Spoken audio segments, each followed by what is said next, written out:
आपल्या मुलामुलींसाठी आपण अनुरूप स्थळे शोधताय? आता आपला शोध येथे येऊन संपतो. आता आपली चिंता संपलेली आहे.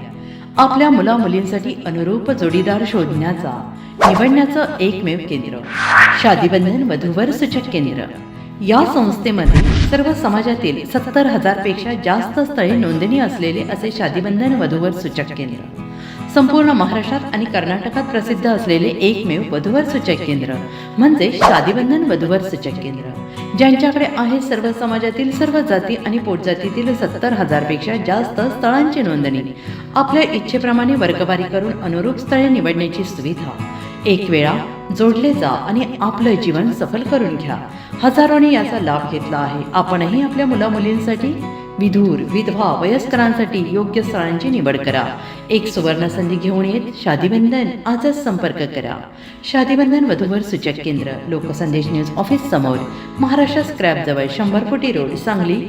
पिनकोड 416416. Customer care number 9922864545. आमच्या वेबसाईटवर स्थळे पहा. आमची वेबसाईट आहे www.shadibandhan.in.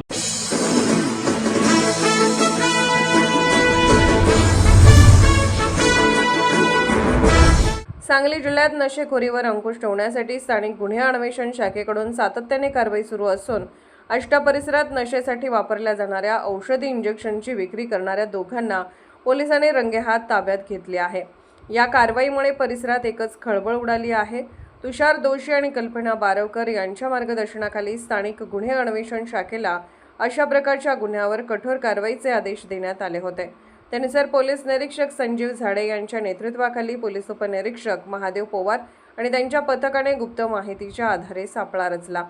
आष्टा हद्दीतील घाडगेमळा परिसरातील श्रीराम नाश्ता सेंटर जवळ 2 संशयित इसम मोटरसायकलवरून येणार असल्याची माहिती पोलिसांना मिळाली होती. त्यानुसार पोलिसांनी परिसरात निगराणी ठेवली. काही वेळात 2 युवक संशयास्पद हालचाली करताना दिसून आले. पोलिसांनी तात्काळ त्यांना ताब्यात घेत चौकशी केली.